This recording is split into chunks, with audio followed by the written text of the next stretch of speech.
This is Carl at National RV Detroit. I'm going to walk you through this 2025 Starcraft travel trailer. The model number is 180 BHS. Okay. And this is going to be a how-to video. I'm just going to show you some of the features and how they work, okay? So, you have regular crank down stabilizer jacks. Takes a 3/4 inch crank, which is in the trailer. You have a power awning with LED strip, okay? This is the vent for your range hood, so keep that in mind. That's where it vents to. This is just 120 AC right here.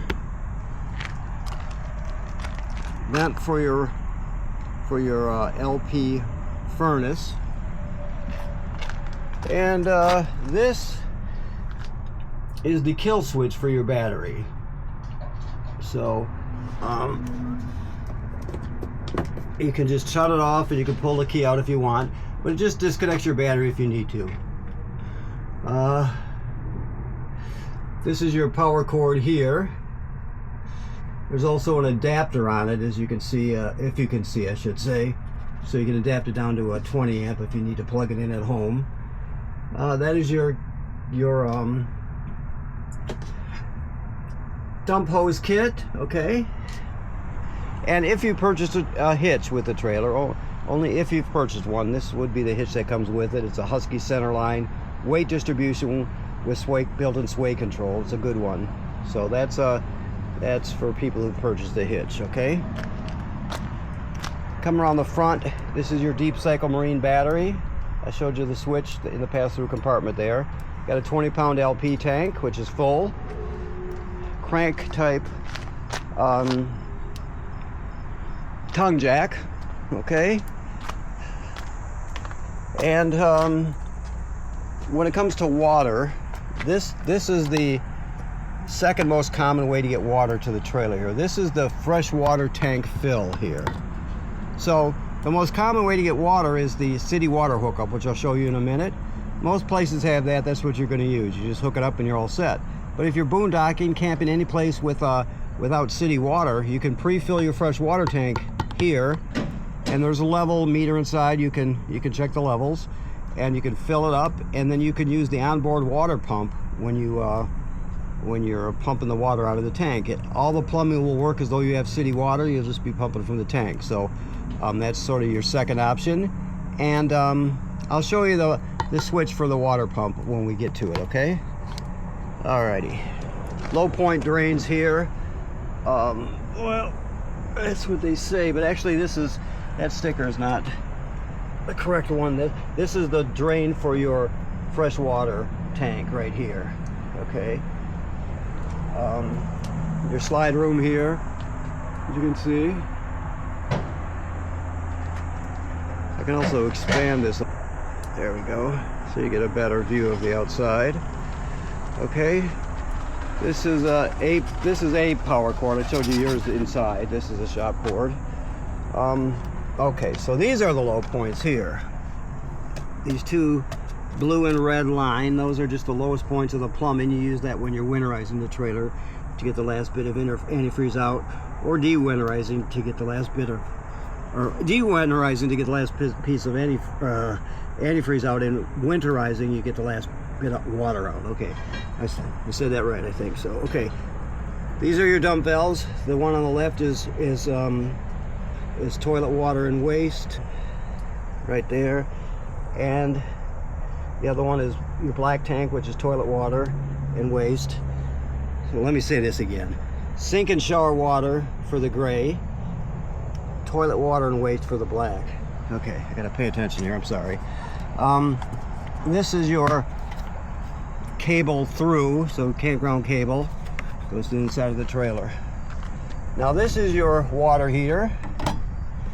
Remember, it has bypass valves on the back when you winterize, so you'll have to learn about that if you're going to do it yourself, if you don't know. But this works on both gas and electric, and this is the drain right here. Takes an 1 1/16" 6-point socket, and it's got an anode rod attached to it, so it's long. The anode rod is a sacrificial rod, if you don't know that. That protects the lining of the tank. Any minerals will attack the rod and eat it away instead of the lining of the tank. So that's what that is. Never run it without water in it. Always make sure there's water in it. To do that, to fill it, you're going to hook up the city water. Then you're going to turn on a hot water valve. Let's say the kitchen sink, turn it on. If it's empty, it's going to be spitting out air, basically. As it fills, you'll start to get a combination of air and water coming out of the hot water faucet. And then when it's full, you'll get a solid stream of water, so you know it's full. Okay? Now this is the city water hookup we talked about. That's the most common way to get water to the trailer. You just hook your hose on there and you're all set. You also are pre-wired for a Furrion backup camera kit there, so if you're interested, you can get them. We sell them here, you can get them elsewhere. Just make sure you get the proper kit to fit that housing. Alright. Also, that's a hookup for a ladder, a Lippert telescoping ladder. That's an option. They put that on there. I'm sure the manufacturer of the ladder pays them to put that on there, whatever. You could buy the ladder if you want. One reason you might want it is because the manufacturer states that every 90 days you need to inspect the roof. So inspecting the roof, you're looking for damage caused by, let's say, low branches or road debris flying up there. You're looking for cracking or separation at any of the sealant to make sure, you know, any place water could get through. You just want to give it a good look over. Odds are years and years and years will go by before you have to do anything, but you don't know that for a fact, so you inspect it every 90 days. Whoever does it just has to be very careful. You don't even need to go on the roof with this trailer, really. You can just bring the ladder around the perimeter and look that way. Whoever does it needs to be careful, obviously. Okay, so here we go inside. These obviously fold out. We're going to unlatch the latch. We're going to grab it here, bring it down. You adjust the legs. The idea is you want this piece here to be parallel with the threshold. You want it really tight on there so that it doesn't bind up with the door when you close it. Now that was set correctly, but they put it on a block here, so we're just going to lower this a bit to bring it down.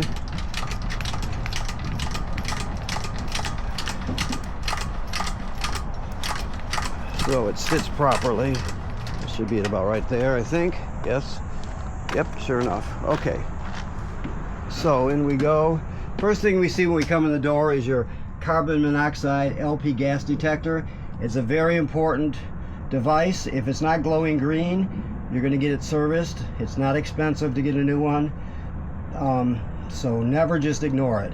There's a button there, as you can see. You can push it to test it audibly also.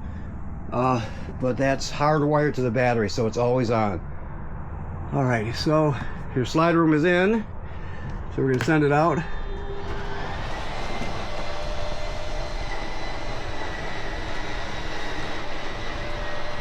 Always make sure there's nothing outside that it can hit.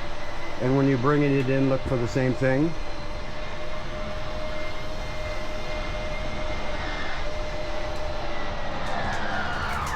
There you go. Okay. Like I said, you have a power awning. Never leave the awning out unattended. You're always going to roll it up. Also, the door has to be perpendicular to the trailer so that awning arm does not hit the door when you're extending the awning. So there you have it there. The awning light here. Back in. Never leave it out unattended. Like I said, if you're not going to be at the campsite, roll it in. This is your water pump here. As I mentioned, the water pumps for pumping water out of the fresh water tank if you don't have city water. It's also used to winterize the trailer. You let your water heater on gas here. You turn on the electric heating element for the water heater right there. Most people will run this at the campsite. They'll get to the campsite. You make sure there's water in the water heater tank. You turn it on, and they just leave it and use that as hot water. When they need a boost, like for showers, you can get a little more hot water by boosting it with the flame, with the gas. So you can turn it on just when you need it. Okay, and then you have your levels, of course, your your battery, your water, your black and gray tank. Okay, your keys are hanging here. I don't know if he's got the gas on or not. Let me see here. I don't have a lighter here. So, well, anyway, you turn this up to where you want. And you light it. Obviously, oh, there we go. I'm sorry. Here we go. So let's, for the heck of it, go look and see if he's got the gas turned on or off. Just so we know. Anytime you change the gas, there's going to be a little air bubble in the line. Yeah, so he shut it off. There's a little air bubble in the line, so keep that in mind that you have to work past that when you first hook up the tank. It just takes a couple minutes, or a few tries, I should say. There we go.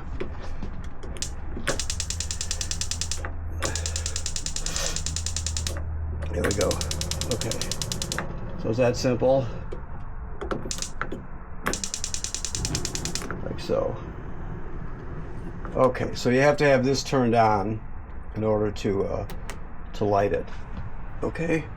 Always travel with this in the closed position. This is your range hood vent that vents out the side. That I showed you where it vented outside. There's your fan kicking on. There's your light. Okay. Microwave works like any other microwave. Nothing unique about it. The refrigerator works on 12 volt DC, so it's a 12 volt DC refrigerator with the freezer on the bottom. Okay. Thermostat for your furnace, it clicks to the right to shut it off, so to turn it on you're going to push this. It's kind of hard to push, but you click it one little click to the left to turn it on, and then you select your temperature down here. Alright, of course the AC, the controls are on the unit. This one is a thermostat, and that one gives you 2 fan speeds and 2 AC speeds. Okay. Now this does have a solar panel. This is your solar controller over here. So it's rotating through the different settings, so I'll point out when we get to the one we want here. That one right there, telling us there's 13.5 volts DC in the system. The number below it is another significant number. It's telling us that we're gaining 0.4 amps from the sun and storing it in the battery. We're in the shade right now on the side of the building. When it's moved out into the sun, it'll go up closer to 4 or 5 amps. It can go up to 7. Depends on the conditions outside, the weather, the time of day, the position of the sun in relationship to the solar panel. All that stuff matters, is a factor. So it'll change throughout the day. So keep in mind, that's the temperature there, and this is the main screen that I was telling you about. DC voltage in the trailers at the top, and the amp gain from the sun is the bottom number. You can learn more about it by reading the directions or going to their website, looking at their videos and PDFs. Okay, so this is your hookups for your TV. You want to push that button right there. If it's not glowing red like it is, you push that button to turn it on. That's turning on the digital antenna. It should be on when you're using it, obviously. Okay. To access your water heater, just so you know, it's, let me get some light here. You have to unscrew that panel back there. It takes 2 screws, and all the screws are number 2 square-headed screws. So for your drill or your driver, you want to get a number 2 square-headed bit. Okay, and the center one with the hole in it is storage. Okay. The toilet works like all RV toilets in that it sits right over a black tank. Flush pedal's right here. So you pull into the campground, your black tank is empty because you dumped it when you left the last campground. So you pull in there, you hook up your power and your water, of course. Then you're going to put a dose of chemical in the bowl. You're going to step on the pedal and hold it down to put at least a gallon of water in there along with the chemical. More is better when it comes to the water, so you don't want to use less than a gallon, but more is good. So you never want to run it without chemical and water. It'll get clogged up, it'll be a mess. So you never run it without that. and you do that anytime you're starting to use it after you've dumped the black tank. Okay, this is all self-explanatory stuff. The GFCI, all the plugs, all the receptacles in the trailer, including the one on the outside, are wired through the GFCI. So if you're trying to, if it's a regular looking receptacle, just a regular duplex, and you lose power in it, you're still going to find the GFCI and reset it. So first thing you think is GFCI when you, if you have that issue. And the last but not least is the power converter. This converts AC to DC power. So you have regular 120 AC circuit breakers like you would see at home, and they're labeled. Then you're plugged in right now. Then the AC power is converted to 12 volt DC. On this side you got 12 volt fuses and they're labeled. So that's where the 12 volt comes from. It's also a battery tender, so it's going to sense how much energy your battery on the tongue has and needs. As long as you're plugged into shore power, it's going to keep your battery charged. When you're pulling it down the road, your tow vehicle charges the battery, and your solar panel charges the battery as it can, depending on the conditions outside. So you got 3 ways to charge your battery. Okay, this auto detects battery, so you don't have to do anything if you change your style of battery, you know, to a lithium or a gel or something like that. Now this, just to give you a heads up, the solar controller, you have to read the directions, and right now it's set for wet battery because that has a deep cycle marine battery in it. But if you were to change to lithium, for example, you have to physically change that solar controller. So anytime, or a gel or any other type of battery, you have to physically change it. It doesn't sense it automatically, so keep that in mind also.